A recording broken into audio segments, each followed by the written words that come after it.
Hi everyone, this is Kaustav versus Celine, played on the 20th of October. Let's get into it. It's a very short game. I think White fell for a very common sort of tactical idea. Should be instructive though. Let's have a look. E4, E5. Bishop C4. What is this? Bishop's opening. I mean, it's not bad. It's just the usual strategy is knights come out before bishops. This bishop doesn't really know where it wants to be yet, whether it wants to be on c4 or b5. And it's not a bad opening. I'm not going to dwell on it too much. d4, what? Is that a thing? Hang on, what? Okay, I'm checking the openings book. I've never seen this before. Apparently, it's a thing. Oh my gosh. Okay, I'm surprised. d4. E takes d4 apparently is the right move, so not grabbing this pawn here, but just taking on d4. And knight f3 is the right move. Okay, they're playing a book opening. It's not anything I have ever seen before. So I'm going to rely on the openings book to understand what's going on here. E5, this apparently is all book. Knight e4 is book as well. And knight takes d4 apparently is not book. So here, this is White's the one gone wrong and taken this pawn here when I don't think he's supposed to. According to book, he's meant to play queen e2 or castles or bishop d5. They're the main three moves here in whatever opening this is. Okay, let's go. So knight d4 apparently is a blunder, and I guess the blunder is caused by the fact that this is just a free pawn. Just a free pawn. Black doesn't take it though, unfortunately. Unfortunately for black, that is. Black's just got a free pawn right there, bang. Yeah, I don't think queen e2 is a thing. It's just answered by d5. And the knight's defended. But I mean, yeah, and f3, what about f3? Is that just answered by queen h4? Apparently, bishop c5 is the thing. Queen h4 is also a thing as well. Yeah. I'm going to talk more about this queen h4 idea later in the game because it's just looking at the moves. It's basically what happened in the game. Okay, so yeah, knight just free pawn. Black missed it. Black played bishop c5, attacking the knight. Okay, black just took. Fair enough. Took back with the b pawn. Yep. But whoa, wait, hang on. What? Bishop takes f7. So the idea there is to play queen f3 with a queen fork, attacking the knight and the king after the king takes back. Why can't we just play queen f3? Just threatening the knight and threatening the checkmate in one.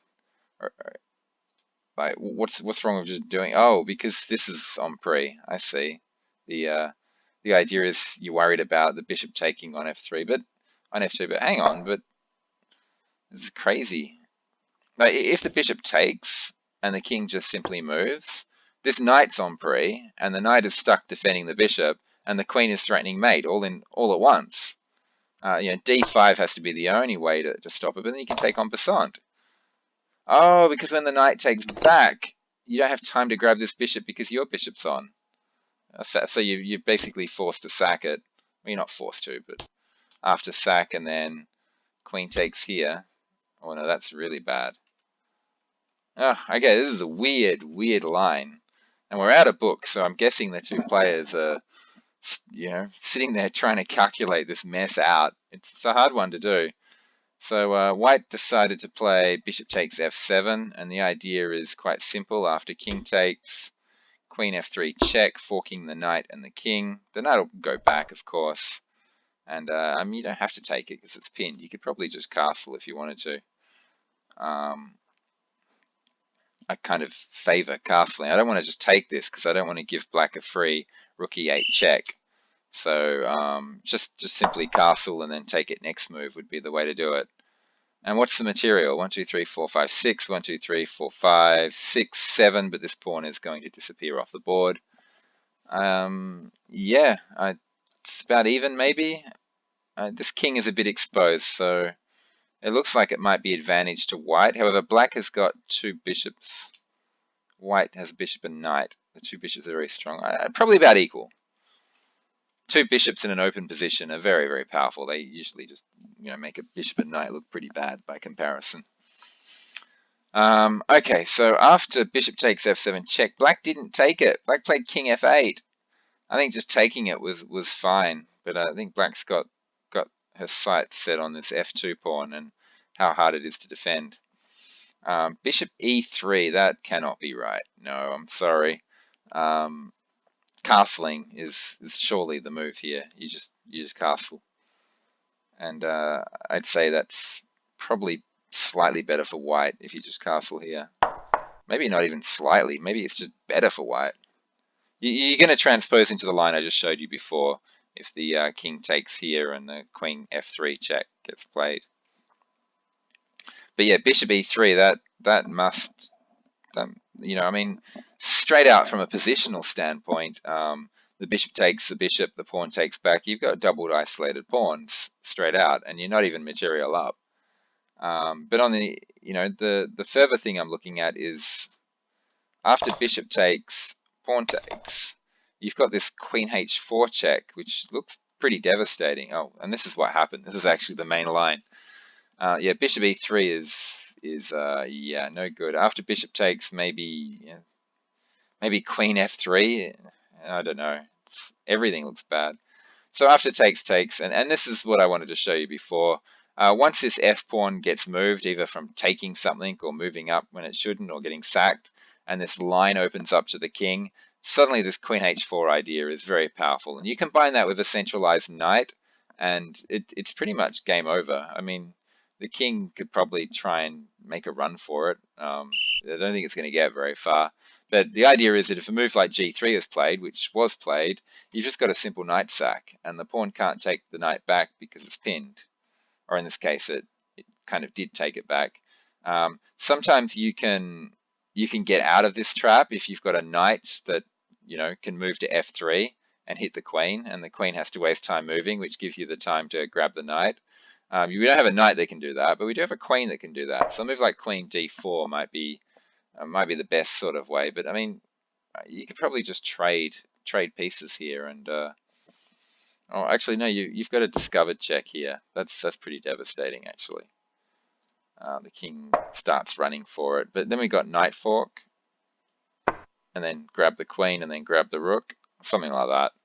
Either way, white's in massive trouble here. White decided to get out of trouble by playing rook g1.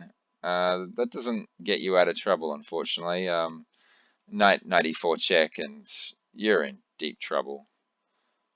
King e2 was played, and then yeah, the queen can jump into here, but yeah, taking the pawn's even better, I think.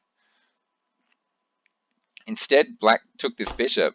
I'm very surprised by that. You've got a million queen checks here with tempo, and you're grabbing a bishop. It also lets white throw his own checks in. I really think just here, this check here is pretty devastating, because the king can't move here to defend the rook because you get mated on f2. Yeah, and moves like king f3, for instance, they don't look right at all. It looks like you can throw a knight check in there. Oh, you can't because the rook's guarding it. How do you answer king f3?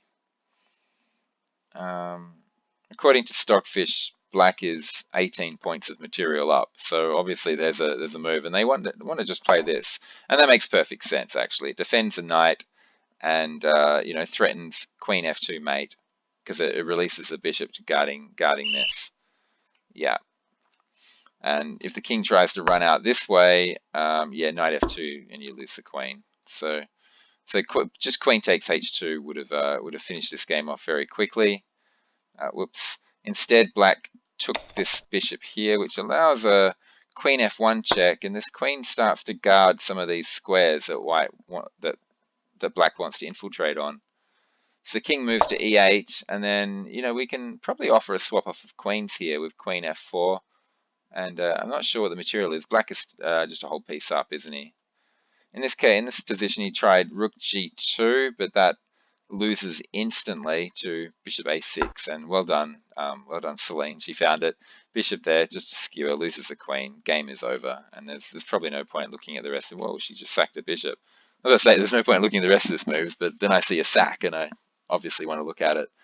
Yeah, that lets this, yeah, queen 4. That's really good, actually. Excellent stuff. Sack the bishop to lure the king to e2, so you can pull off a queen fork, knowing, of course, that the king can't come here to defend the rook because you get mated straight away. So the king has to go to d3, grabs the rook, and then queen here. And I think at this point, I think white just resigned, owing to the fact that white's an enormous amount of material down. So it's an interesting game. The opening is just crazy, crazy mess of an opening. They actually played book right up until this move 6 here. Yeah, and yeah, quite a few mistakes from both players, which is quite understandable considering how tactical the position is. You wouldn't expect these two players to be able to find every single tactic and work out the variations. Not taking the bishop was a mistake made by black, but bishop e3 was just an immediate end of game blunder from white's point of view. What he's trying to do looks right. Trying to get the bishop out, develop a bishop, and stop the dangers on this f2 pawn at the same time. But yeah, it just opened up this line to the king, which left the game finished. Castling was the move. That was the way to defend everything, by just castling, and the rook and the king both defend f2. So small mistake by black, followed by a very large mistake by white. And that was it. And well done to black for finding all the right ideas here. And yeah, good stuff. Okay, I hope people learned something from that game. It's quite an entertaining game. Even if you didn't learn anything, there's quite a lot of tactical craziness going on. Very, very good game. Okay, I hope you all enjoyed that. See you later.